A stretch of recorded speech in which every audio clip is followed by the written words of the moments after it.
예, 오늘은 그 10월 31일입니다. 10월도 오늘로서 마지막 그 하루가 남겨놓은 것 같습니다. 내일부터는 11월입니다. 금년도 그 2달밖에 남지 않았습니다. 그 2달 잘 마무리하시기를 바라겠습니다.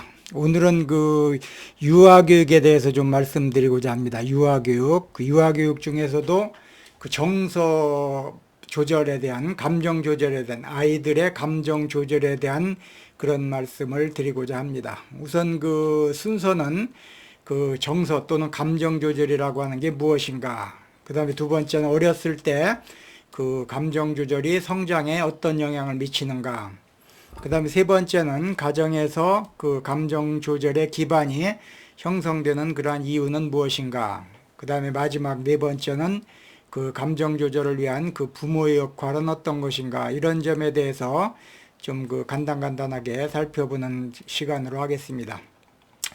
그 감정 조절이라고 하는 게 뭐냐, 아이들한테 있어서 감정 조절이라고 하는 것이 뭐냐라고 봤을 때 그 유아들의 그 정서나 감정 똑같은 얘기입니다.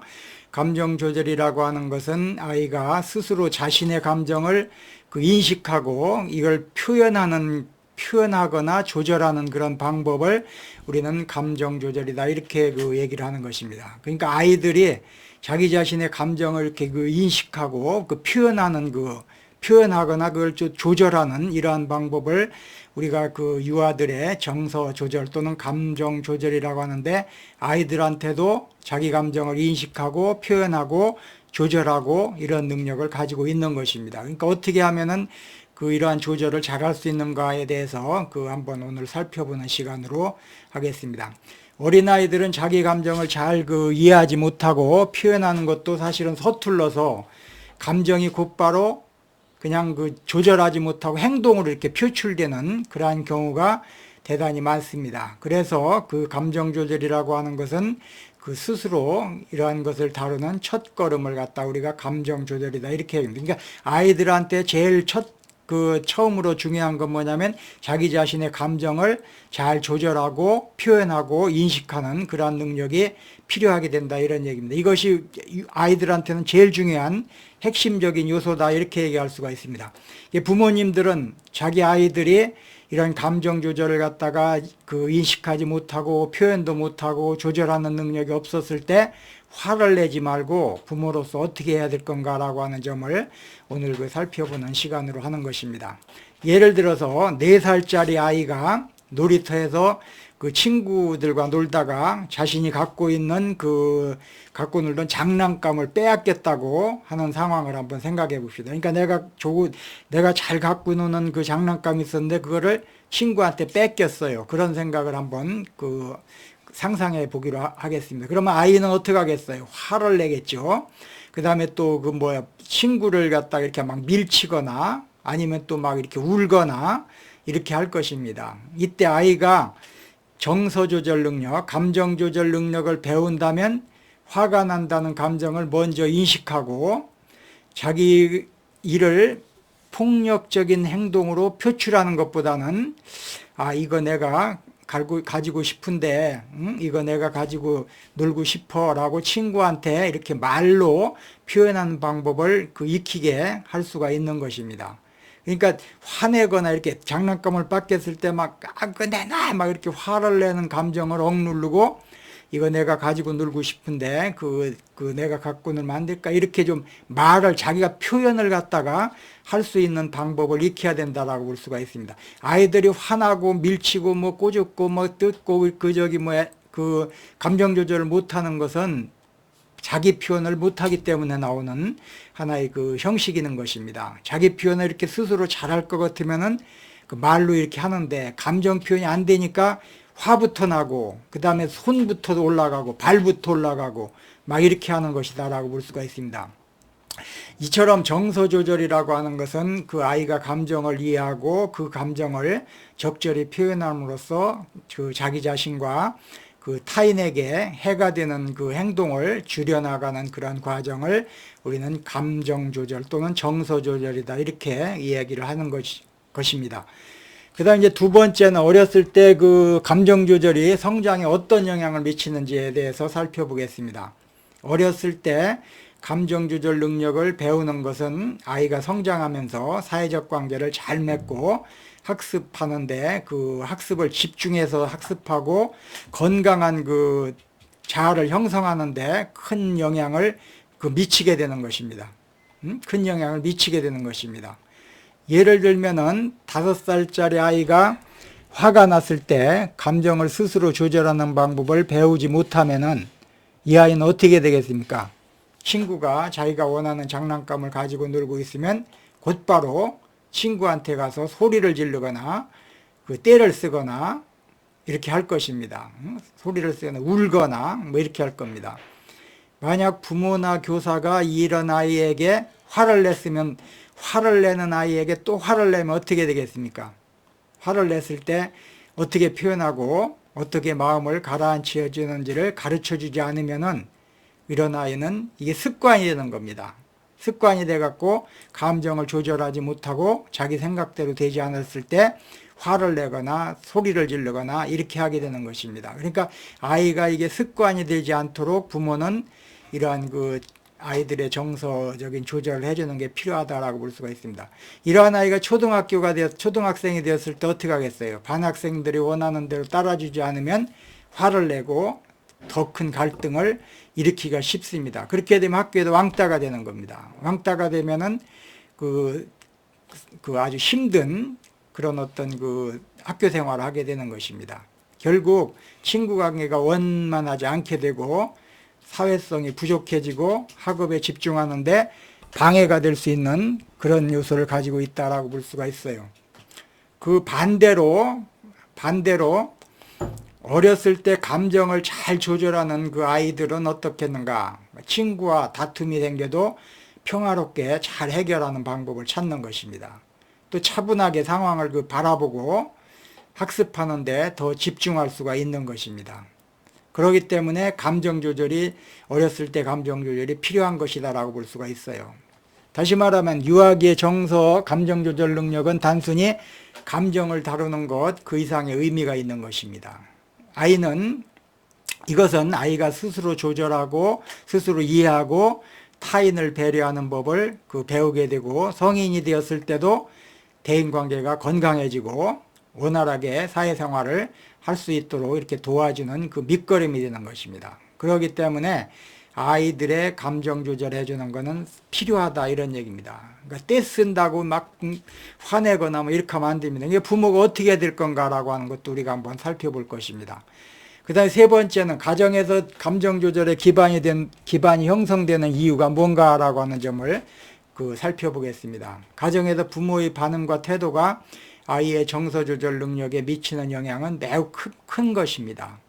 이것은 아이가 감정을 어떻게 이해하고 표현하는지를 결정하는 중요한 요소가 되는 것입니다. 그렇기 때문에 가정에서 이 아이들한테는 부모의 역할이 상당히 중요한 것입니다. 부모가 어떻게 반응하느냐에 따라서 부모가 어떤 태도를 갖느냐에 따라서 그 아이들의 정서 조절하는 대 영향을 상당히 많이 미치게 된다라고 하는 그런 얘기입니다. 예를 들어 보겠습니다.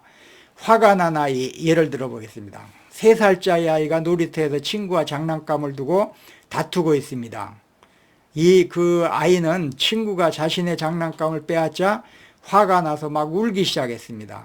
아까 말씀드린 대로 우는 것은 왜 운다고 했어요? 자기 표현할 수 있는 능력이 부족하기 때문에 울거나 때리거나 이런 공격적인 행동이 나온다라고 볼 수가 있어요.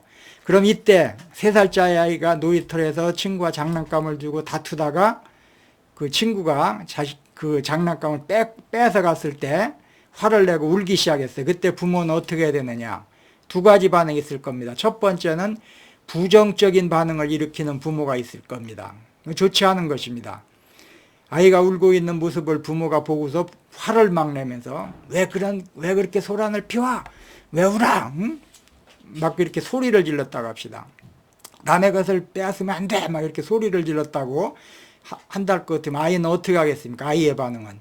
아이는 자신의 감정을 표현하는 것이 잘못된 것이라고 하는 그 메시지를 받게 되는 것입니다. 부모의 반응으로 인해 아이는 자신이 화가 난 이유를 이해하지 못하고 감정을 억누르거나 더 이상 표현하지 않게 될 수가 있는 것입니다. 그러니까 그 장난감을 뺏기고 이렇게 막 울고 있는데 부모가 막 윽박지르거나 할 것 같으면은 이거 이렇게 하면 안 되겠구나, 이렇게 하면은 표현하는 것이 잘못되는구나, 자기를 감정을 표현하는 것이 잘못된 것이다라고 하는 것을 이해하게 되고 더욱더 더 큰 공격적인 그러한 행동이나 태도로 밝히게 된다, 이런 얘기입니다. 두 번째, 부모의 반응이 긍정적이었을 때 어떻게 했는가? 같은 상황에서 부모가 아이에게 다가가, 야, 화가 났구나, 너. 우리 애기 왜 화가 났어? 왜 그런지 왜 화냈는지 좀 엄마랑 얘기 좀 해줄래? 이렇게 물어본다고 합시다. 이게 긍정적인 반응입니다. 이때 아이는 어떻게 하겠습니까? 아이는 자신의 감정을 인정받고 부모한테 인정을 받고 그 이유를 갖다가 설명하는 과정에서 자신의 감정을 이해하게 되는 겁니다. 내가 이렇게 했는데 제가 이렇게 뺏어가서 내가 이렇게 했어, 이렇게 설명하는 과정에서 자신의 감정을 이해하게 되는 것입니다. 부모가 감정에 대해서 이야기해 주면서 이제 다음에는 친구에게 그건 내 거야, 이렇게 차분하게 말해보자, 이렇게 조언할 것 같으면 아이는 감정을 표현하고 조절하는 방법을 배우게 되는 것입니다. 그러니까 부모가 막 화를 내고 부정적인 반응을 하면 내가 이렇게 반응하면 안 되겠구나라고 하는 것 때문에 아이가 어떻게 할 바를 모르는 것입니다. 더 공격적인 행동이 나올 수도 있는 것입니다. 그렇게 하지 않고 부모가 이렇게 좀 긍정적인 반응을 해주면 아이 역시 내가 이렇게 반응하는 것을 이렇게 하는 거구나. 그 다음에 설명하는 과정에서 왜 이렇게 내가 화나는지를 설명하는 과정에서 다음부터는 좀 이렇게 감정을 이렇게 조절해야 되겠구나, 이런 조절 능력을 배울 수 있게 된다는 얘기입니다. 그러니까 부모가 어떻게 반응하냐라고 하는 게 상당히 중요하다라고 볼 수가 있는 거죠. 지금까지 말씀드린 것을 정리하면 이렇습니다. 이러한 두 가지 예시를 통해 볼 때 부모의 반응이 아이에게 미치는 영향은 아주 명확한 것입니다. 부정적인 반응은 아이가 자신의 감정을 숨기고 부정적인 방식으로 처리할 수 있게 하는 방면에, 긍정적인 반응은 부모가 긍정적인 반응을 하면 아이가 자신의 감정을 이해하고 적절히 표현하는 방법을 배우도록 도와주는 것입니다. 결국에 부모의 반응과 태도가 아이의 정서 조절 능력 형성에 중요한 기반이 된다라고 볼 수가 있는 겁니다. 다시 한번 얘기하면 감정 조절이라고 하는 것은 아이가 자기 감정을 인식하고 그것을 이해하고 조절하는 그러한 일련의 능력, 이것을 갖다 배워가는 과정, 이걸 갖다가 정서 조절, 감정 조절이다라고 하는데, 그때 부모가 긍정적인 반응을 했는가 부정적인 반응을 했는가라고 하는 것이 상당히 중요하다라고 볼 수가 있습니다. 네 번째로 정서 조절을 위한 부모의 역할은 무엇인가? 부모의 역할에 대해서 한번 살펴보는 방향으로 하겠습니다. 부모의 감정 조절 방법에 대한 얘기입니다. 부모가 감정을 잘 조절하는 모습을 보여주는 것은 아이의 정서 조절 능력 형성에 매우 중요한 영향을 미치는 것입니다. 아이는 부모의 행동을 관찰하며 따라 배우기 때문에 부모의 감정 조절 방식이 아이에게 좋은 본보기가 되는 것입니다. 아이는 이것을 통해서 아이는 감정 조절의 중요성을 자연스럽게 배우게 되는 것입니다. 예를 들어 다시 한번 예를 들면 스트레스를 받은 부모와 아이에 대한 예를 한번 들어보겠습니다. 부모가 밖에서 이제 일을 하고 늦게 들어와서 힘든 하루를 보내고 집에 들어왔습니다. 부모는 피곤하겠죠. 스트레스도 많이 받았을 것입니다. 그런데 아이가 다가와서 엄마한테 장난을 치고 막 이렇게 한다고 해봅시다. 부모는 순간적으로 어떻게 했습니까? 짜증을 낼 겁니다. 야, 나 지금 밖에 나가서 지금 피곤한데 왜 그래? 너 혼자 놀아, 저가 놀아, 막 이렇게 짜증을 냈다고 합시다. 그러면 어떻게 되겠는가 한번 생각해 봅시다. 이런 상황을 두고 첫 번째, 감정을 조절하는 부모의 사례를 한번 살펴보겠습니다. 부모가 이렇게 힘들지만은 아이가 이렇게 와서 장난치고 막 이렇게 부모한테 와서 이렇게 엉겨붙고 하면은 부모가 깊게 숨을 한번 들이마시고 잠시 생각한 후에 아이에게 자신의 어떤 감정을 이렇게 조절하고서 아이한테 차분하게 말을 하는 것입니다. 엄마가 오늘 많이 피곤한데 조금 쉬었다가 조금 쉬고 싶어. 잠깐만 쉬고 나서 우리 같이 놀아볼래? 이렇게 말을 했다고 합시다. 그럼 아이는 어떻게 하겠습니까? 이런 부모에 대해서. 아이는 부모가 짜증을 내지 않고 차분하게 감정을 조절하는 모습을 보고 비슷한 상황에서 어떻게 행동해야 될지를 배우게 되는 것입니다. 아, 내가 이렇게 짜증이 났을 때 내가 어떻게 해야 될 건가? 내가 짜증이 났을 때 친구가 나한테 와서 막 이렇게 장난치고 하면 나는 어떻게 할 건가라고 하는 것을 암암리에 배우게 된다는 이런 얘기입니다. 이러한 경험을 통해서 아이는 감정이 올라올 때 깊은 숨을 쉬고 엄마처럼 깊은 숨을 쉬고 좀 이렇게 생각을 가다듬고 있다가 상대방한테 솔직하게 내가 이러이러한 상황이다라고 하는 것을 설명하는 것이 좋다는 방법, 좋다는 것을 알게 된다, 배우게 된다 이런 얘기가 되는 것입니다. 그 다음에 두 번째는 이제 반대로 감정을 표출하는 부모가 있다고 합시다. 내가 막 피곤하고 짜증나고 하는데 참지 못하고도 지금 장난치고 놀 시간 아니야? 그만 좀 해라, 그만 좀 해. 나 엄마 피곤해 죽겠다. 이렇게 큰 소리로 막 화를 냈다고 합시다. 그랬을 때 아이는 어떻게 반응하겠습니까? 아이는 부모가 스트레스나 피로를 느낄 때 짜증을 내거나 화를 내는 모습을 보고 나중에 나도 유사한 상황이 있으면 저렇게 해야 되겠다 라고 하는 그런 생각을 할 가능성이 높아진다 이런 얘기입니다. 나도 엄마처럼 이런 상황이 있으면은 스트레스 쌓이고 그냥 이렇게 내가 피곤하고 할 때는 엄마처럼 이렇게 화를 내야 되겠다는 생각을 배우게 된다 이런 얘기입니다. 이러한 상황이 반복되면은 아이는 감정을 조절하지 못하고 바로 표출하거나 막 짜증을 내거나 이렇게 하는데 익숙해지게 된다 이런 얘기입니다. 정리를 해보겠습니다. 지금까지 얘기한 걸 정리해보면 부모가 자신의 감정을 잘 조절하는 모습을 보이는 것은 아이에게 긍정적인 본보기가 돼서 아이가 어려운 상황을 만났을 때 어떻게 다루어야 할지를 아이가 배우게 되는 반면에 반대로 부모가 감정을 조절하지 못하고 막 짜증을 내고 화를 표출하고 막 이렇게 했을 때 아이는 동일한 방식으로 감정을 표출할 가능성이 커지는 것입니다. 이처럼 부모의 감정 조절 능력은 아이의 정서 발달에 큰 영향을 미치고 아이가 감정을 건강하게 조절하고 표현할 수 있는 능력을 기르기 위해서는 부모가 모범이 되는 것이 중요한 것입니다.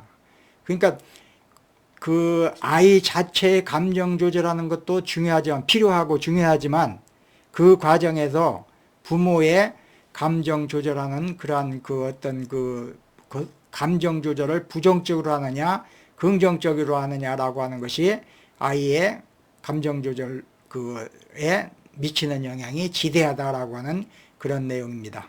오늘은 유아교육의 첫 번째 시간으로 감정 조절 또는 정서 조절에 대해서 4가지 정도 살펴봤습니다. 감정 조절이란 무엇인가?